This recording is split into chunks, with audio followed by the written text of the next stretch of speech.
Hi, I'm Scott Kay, Vice President of Agriculture Solutions at BSF, joining you today from my family farm in Atlantic, Iowa. From the entire BSF team, I want to thank farmers and the agriculture communities who supported them throughout a challenging yet successful 22 season. The work you do every day makes it possible for us to have food on the table at Thanksgiving and every day of the year. You are truly doing the biggest job on earth. So from my family to yours, we wish you a happy and blessed holiday season and a prosperous new year. Hello, I'm Kurt Coffey with Case IH. This is a very special time of year, and for most of you, many of you, the hard work is done, and you're now reaping the rewards of a bountiful harvest. On behalf of myself and our entire Case IH family, thank you to all of you, our customers, farmers, partners, who work tirelessly to feed, to power, and to clothe the world. We gather now during Thanksgiving to celebrate the many blessings that we have been given. It's a time of gratitude and, frankly, togetherness. The fact is, the future of agriculture is very bright because of your hard work, your dedication to this noble industry. And for that, I'm very thankful. We'll see you all out in the field.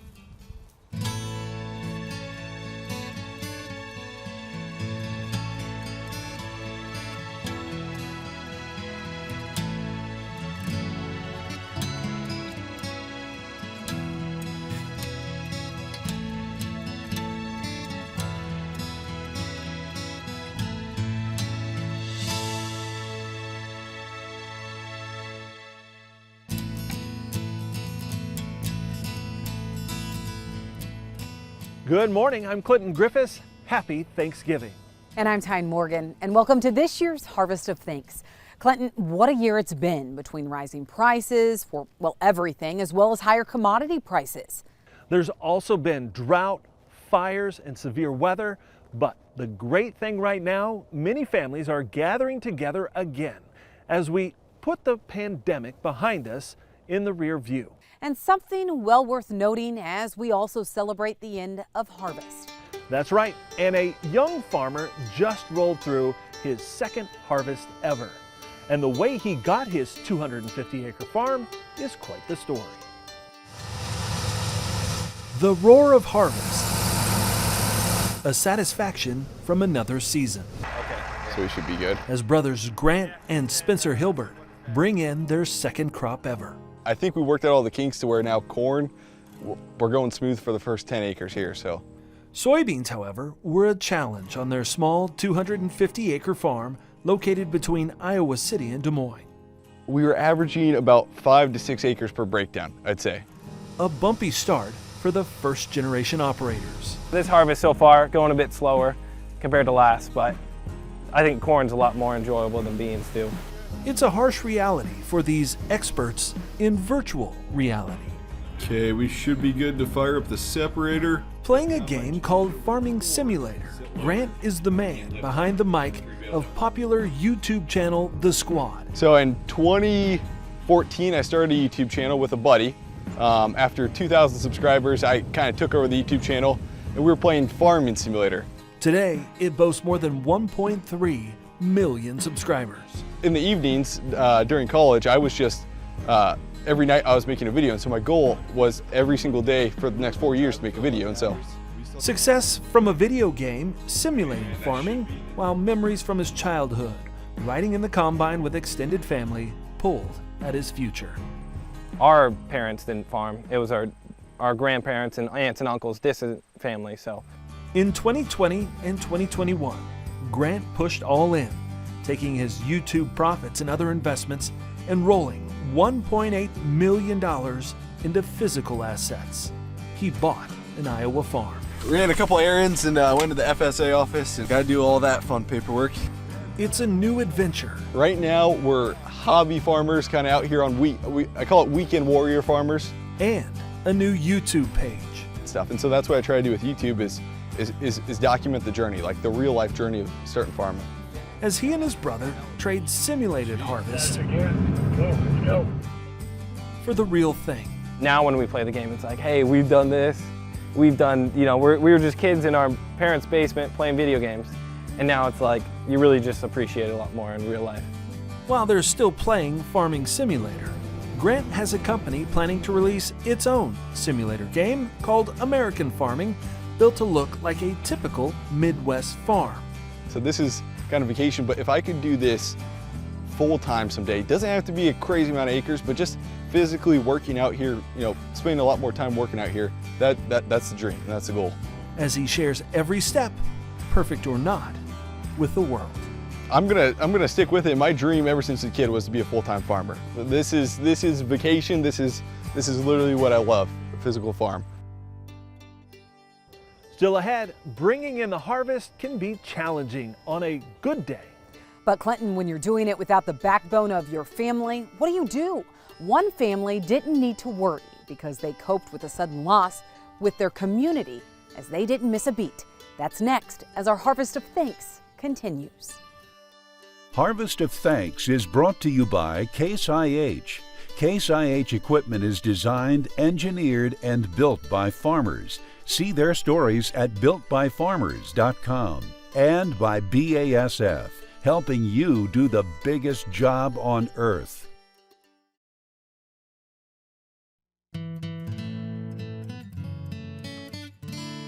Well, rural America is painted with community after community that shows resilience in times of need.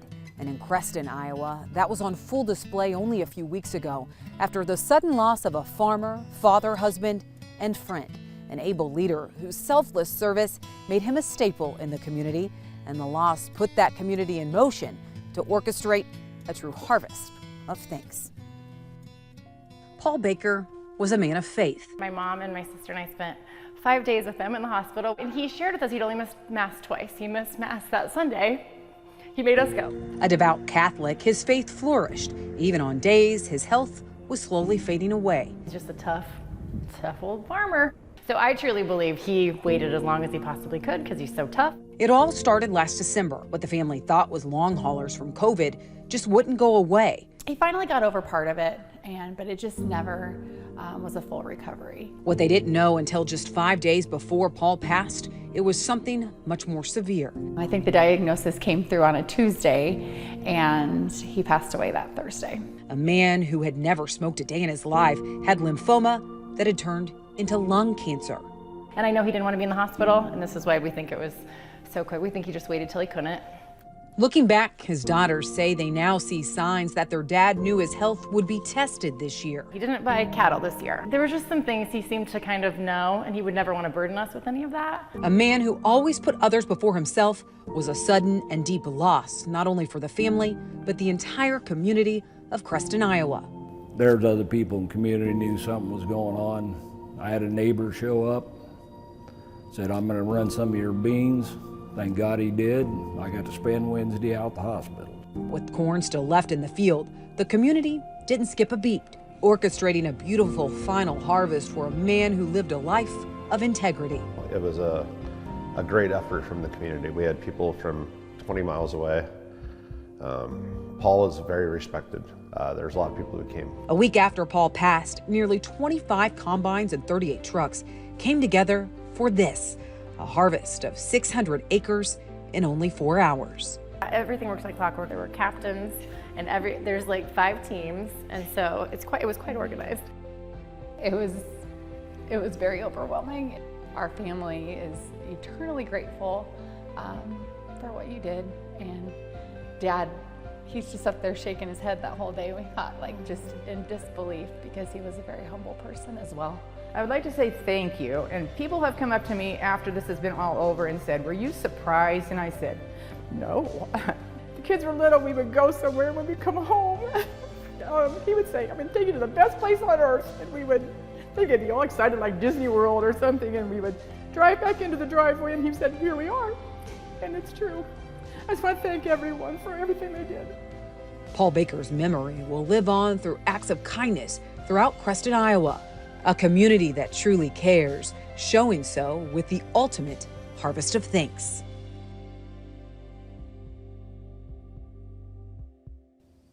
Well, they pour over news reports, charts, facts, figures, and crunch numbers every day when the markets are open. But they're as comfortable in the office as they are in the combine. Meet one market analyst with a double duty next.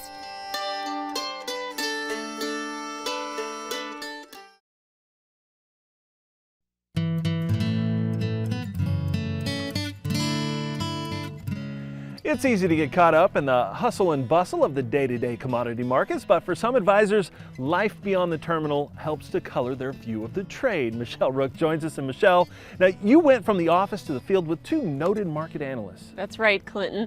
And of course, most farmers, it's their favorite time of the year, harvest, because they get to see the results of their hard work. However, for some, marketing that crop can be a daunting task, especially with all the volatility and uncertainty of the current market environment. Nobody knows that better than two farmers turned market advisors. Matt Bennett always knew he wanted to farm, but while attending the University of Illinois, a professor helped him discover he had another calling. He told me all along that you really need to be doing something involved with the markets. You've got a good general knowledge of it and you talk it well. And so he started speaking and doing market interviews, which grew into a brokerage business. Today he's co-owner of agmarket.net and says wearing both hats gives him a unique perspective.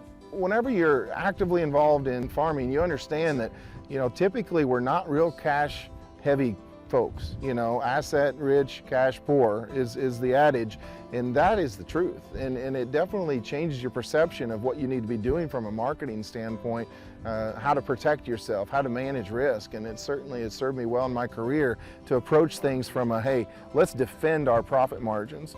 Bennett realizes marketing is hard because it's emotional, so knowing your cost of production is key. We got to know our finances like the back of our hand and then approach our marketing like we're a business, because we are a business. And Bennett is transparent about what he's doing for marketing on his own farm and doesn't recommend a strategy he wouldn't use himself. The same is true for Indiana farmer Chuck Shelby, who owns Risk Management Commodities. What we tell our clients to do is what I do on our farm, my son does. So if it's right, it's good for me. If it's wrong, it's also bad for me and my son. Shelby says the markets have changed substantially since he started in the business, especially the volatility and the factors that influence the market beyond fundamentals. In the last several years, though, there's been so many outside factors. You've got a war going on, you've got inflation, you've got a dollar's change in value, you've got so many things that impact us. We've got a lot of components that move markets pretty significantly, and that makes it even more challenging to figure out what's the right answer. And he understands the influence the fund and algorithm traders have on the commodity markets can be discouraging for farmers. It is part of the world today that we farmers have to market in. And again, they can be good for us. Funds have made markets go higher than they should. We get frustrated as farmers when they make it go down, but overall the money flow into the markets and the outside factors are generally a positive. Both Bennett and Shelby say if they had to pick one profession, farming would always win. But they're thankful to get to combine their two passions to help others in agriculture. All right, thanks, Michelle. Well, coming up, an agronomist who made a difference around the world, helping save millions of lives from starvation. It's a story that all started on a farm. Andrew McCrae brings it to us from the American countryside next.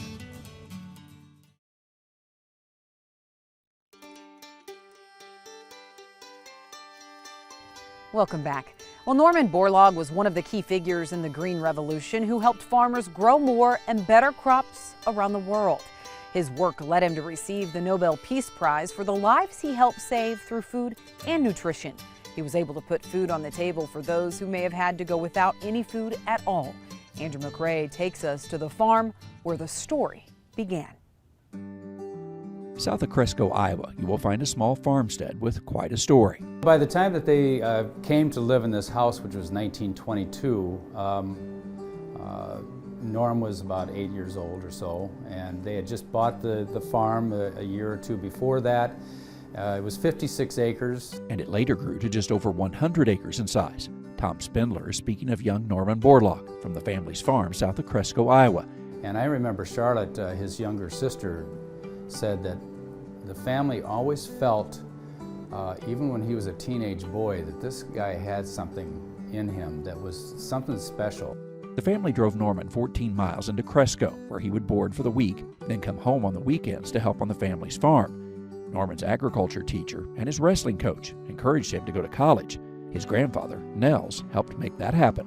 As Norm decided to go to the University of Minnesota, as he gave him 11 silver dollars, and he said to Norm, he says, "Norm boy, you take this, you can pay your tuition with it for the first quarter." And he says, Feed your head now so you can feed your belly later.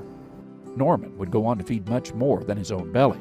Borlaug helped develop wheat varieties in Mexico and later in Pakistan, India, and other locations that helped feed and save the lives of millions of people. His work led many to call him the father of the Green Revolution. Today, the farm where Borlaug was raised continues his mission. We do lots of educational programming here, and so we have area 5th graders from probably a dozen different schools. Borlaug's work was recognized by many around the world. Notably, he won the 1970 Nobel Peace Prize and later the Presidential Medal of Freedom, among many awards in his lifetime. But as Spindler shares, Borlaug was always a teacher at heart, a mission they carry on today, and a story that shows the impact one farm boy can have on the world. And look at what he did in his lifetime from being just a farm kid that is feeding his horses and the cows and the chickens and farming that land with horses out there. And look what he did in his lifetime. He turns around and is credited with saving hundreds of millions of lives. Norman Borlaug's early years here on the farm truly influenced his life forever. They were lessons that he carried with him to impact the lives of literally millions of people around the globe. And it's an educational focus that continues on his farm yet today. With Harvest of Thanks near Cresco, Iowa, I'm Andrew McCrae. Coming up, some thoughts on bringing in the harvest. From the first to the last. Next. Your next piece of equipment is on MachineryPete.com. Search equipment from dealerships across the country to find what you're looking for. Only on MachineryPete.com. Thanksgiving began as a chance to celebrate the end of harvest, a moment to reflect on the accomplishments of a year's work, and to look forward into a promising future. A future hopefully seeded with combines and cattle for Liz Forker's daughter. The little one made her harvest debut this season. Well, my grandpa was freshly back from a hip replacement surgery, and he was driving the combine, and my little one and I brought lunch out to everybody in the field, and we had stopped just to eat some pizza, and I saw the combine sitting there, and it was kind of too good of an opportunity to pass up. The harvest headed for Cow Chow brought a moment of mindfulness this holiday season after a year of drought and life changes. This year, I'm obviously thankful for a new little one. I'm thankful for the opportunity to raise cows with my husband and come back to my family's farm and feedlot operation. We sold our first group of calves this year, and God's goodness just in giving us the grass to feed them in the midst of a drought is a huge blessing. The 7th generation now ready to succeed on this Nebraska operation. It's always been a big deal to me to be the 6th generation on our family operation, and just to have the opportunity to bring a little one back is a huge blessing. I will never take for granted the things that people in front of us have done to make that possible, and I think it's a huge privilege.